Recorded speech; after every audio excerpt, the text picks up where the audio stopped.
Welcome back, welcome back, welcome back. Welcome back to Empress Zaria.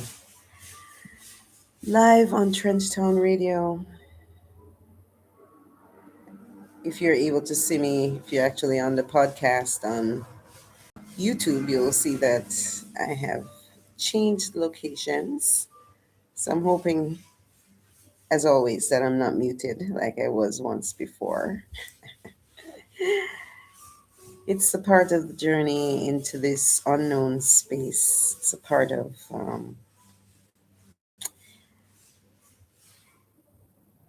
what His Majesty said we would be stepping into that time line. That's where I am now. The space where you're called to do that which your environment, your education, and nothing has prepared you. I'm there right now. So, welcome to Empress Zaria Live on Trenchtown Radio. And I am here at Villa LalliBella in Coral Gardens, another pivotal space in Rastafari history. You may hear some minor construction or major construction going on in the back or front or wherever because there's still repair going on the island. Jamaica experienced only 2 months ago, 3 months ago, we had one of the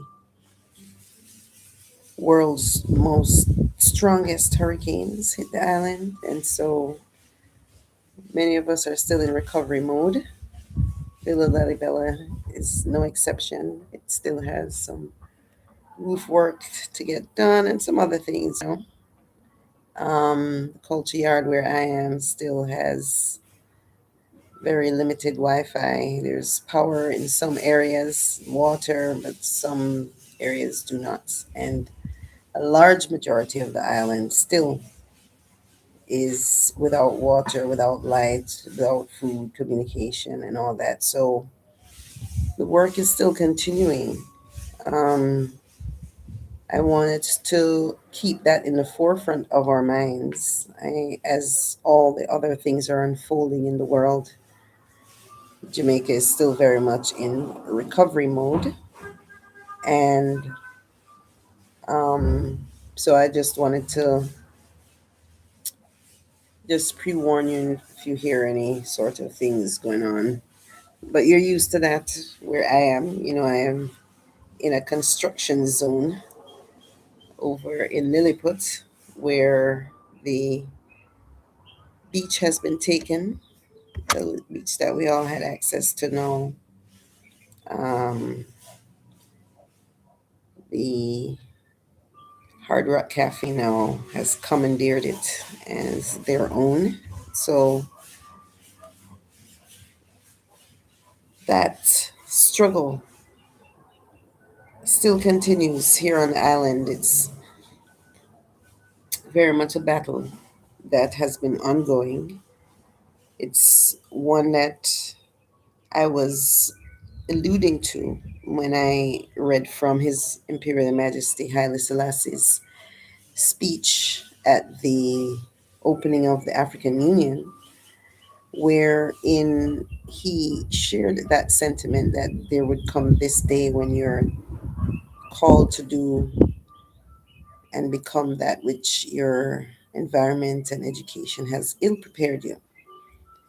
And I'm just walking through real time what that would look like. What would people who have been under colonial rule and influence for hundreds of years look like when they're emerging from this space? What would relationships look like? What would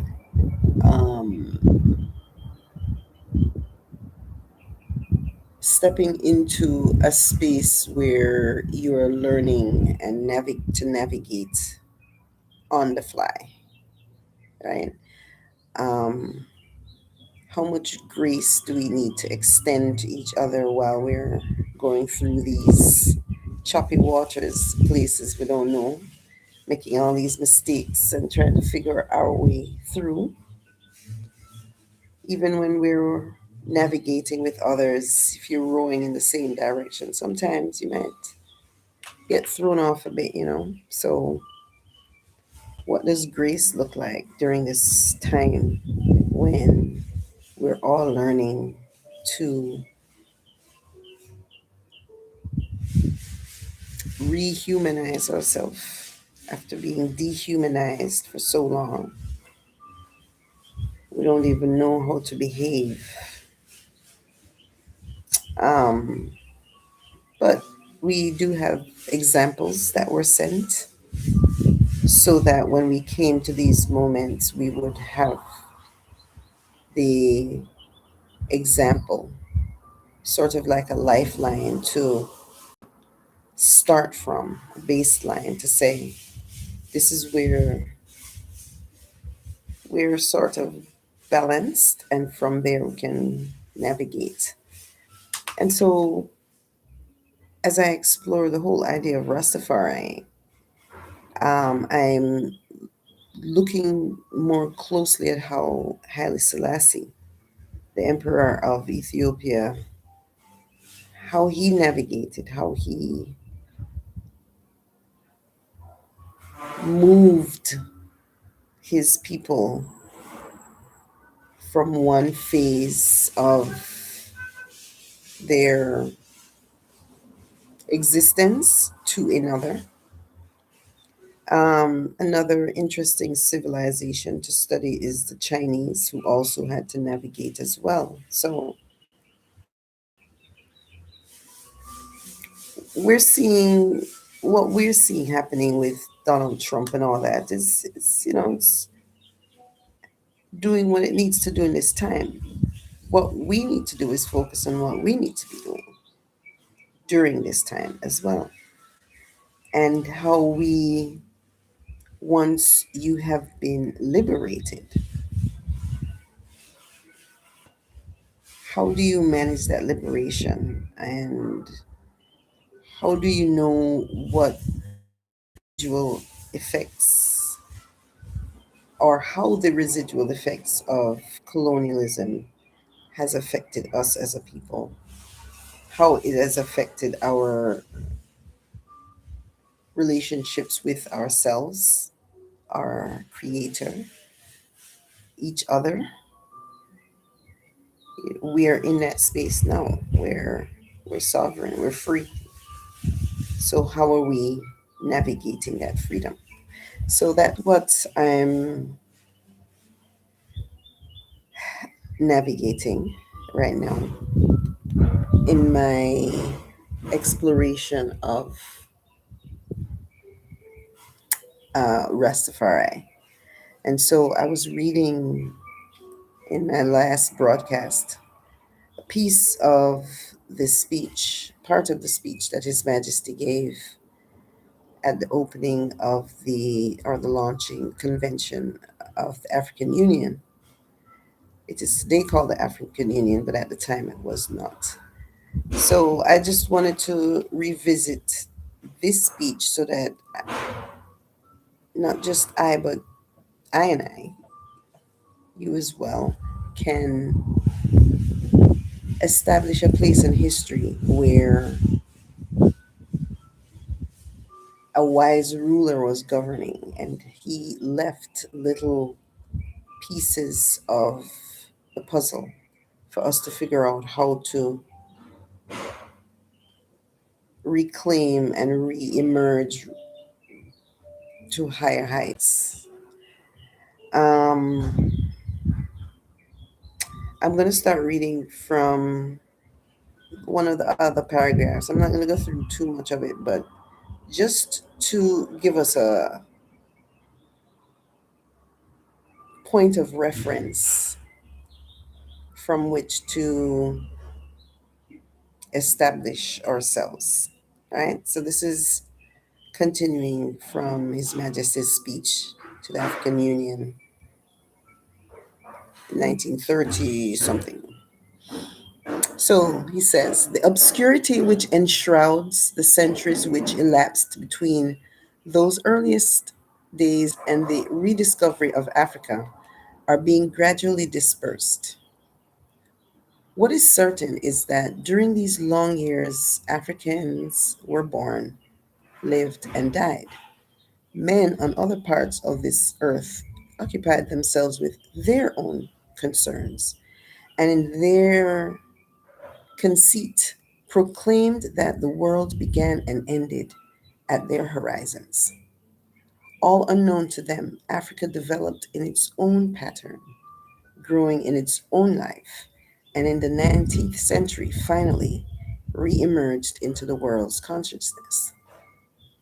The events of the past 150 years require no extended recitation from us.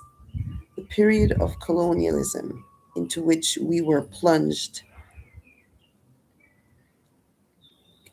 culminated with our continent fettered and bound, with our once proud and free peoples reduced to humiliation and slavery, with Africa's terrain cross hatched and checkerboarded by artificial and arbitrary boundaries. Many of us during these bitter years were overwhelmed in battle and bloodshed. Others were sold into bondage as the price extracted by the colonialists for the protection which they extended and the possessions of which they disposed. Africa was a physical resource to be exploited, and Africans were chatteled to be purchased bodily, or at least, at best, peoples to be reduced to vastage and lackeyhood, vassalage and lackeyhood. Africa was the market for the products of other nations and the source of the raw materials with which their factories were fed. Today, Africa has emerged from this dark passage, or Armageddon is past. Africa has been reborn as a free continent, and Africans have been reborn as free men. The blood that was shed and the suffering that were endured are today's Africans advocates for freedom and unity. Those men who refused to accept the judgment passed upon them by their colonizers, who held unswervingly through the dark hours to a vision of Africa emancipated from political, economic, and spiritual domination. Excuse me. So we're now moving into a post colonial Africa and having to um, engage with each other and ourselves from this broken space. So His Majesty, and this was in the 1930s that this was the African Union was established. Today, when we look at where we are as a people, how have we evolved or have we emerged from this space, this state, and can we even get there physically before we get there mentally, emotionally? And if that is to occur, where is it going to begin? So let me see if I can read a little bit more. My throat was about to go. I wanted to finish this last paragraph that I started.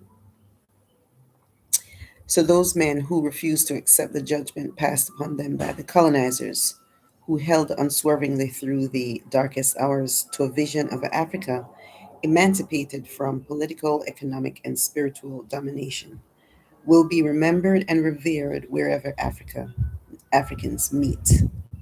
Many of them never set foot on this continent. Others were born and died here.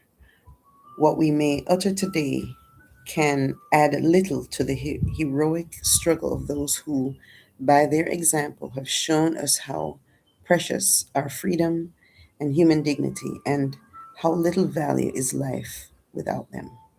Their deeds are written in history. Um, there are what His Majesty mentioned here was to remember the sacrifice that was made, the ultimate sacrifice that was made, so that we could full joy freedom, or at least the pathway back to freedom. And so we as a people need to memorialize these people, the Haile Selassies, the Marcus Garveys, the Leonard Howells, um, the Nanny of the Maroons, the Harriet Tubman, all the women who also played their parts in this process back to liberation of our minds and our bodies and our souls and all that. Um, in so doing, we will keep alive their memories, and it will be an encouragement for us to move forward. I mean, right now, you see so many things happening in the world, and there's like little resistance being put forward. They're taking our beaches, and in Jamaica, all these things are happening, and no one is has even the energy to even fight back, because many people are still in survival mode. They don't have time to fight for beaches, fight for water, because they're, I mean, many parts of the island right now still just trying to keep a roof over their head and find food every day. So how can you even worry about your emotional state, the emotional state of anybody else, when you're not stable yourself? So we just want to remember that there are still people on the island recovering from Hurricane Melissa, and they're they're ones coming forward to continue to help them. In the Rastafari community, you can't really expect that the local government is going to assist, because when you think about the history of the Rastafari community and the Jamaican government, it's not one that is supportive of the Rastafarian lifestyle and philosophy. So any aid that's coming in isn't guaranteed to be coming into this community. So Rastafarians have to do for themselves. And so it is during this time that the words of His Majesty has and is so much more needed to be heard, to be spoken, and for us to have our voices heard as well, which is why we started the open mic at Trenchtown, and why we even have, you know, Empress Zaria Live. It's a platform to at least get my voice out there. I have a means of vocalizing my whatever I may be going through. It's a part of the healing process after the trauma of Hurricane Melissa. That wreaked some havoc on us, or we have to rebound from that. There are people who have been displaced after the hurricane, and thankfully, um, for some, it's the displacement is not as tedious as it is for others, but we still have to all jump in and do what we can to support and help. Um, Even if that's all that we do at this time, if that is our fight, then that should be the fight that we're fighting, but we should not be doing anything. And as we heal, we just want to remind us to be mindful of being extending grace to each other, because we're coming from a broken place. And so we need to take it easy with ourselves and we need to take it easy with each other. So that's gonna be. I'm gonna wrap it up for now, and see if make sure I'm not muted or any technical, no other technical issues that are going on right now. So this is Empress Zaria live on Trenchtown Radio, just giving an update on how things are unfolding here on the island, at least from my perspective, and delving into what it is to be Rastafari by exploring who His Imperial Majesty Haile Selassie was and the example that was set. So, if we need to start back at um, a place in history, we can go back to that place to rediscover who we are and where we're coming from and where we're going as a people. So, this is Empress Zaria signing out for now. Until next time, peace out.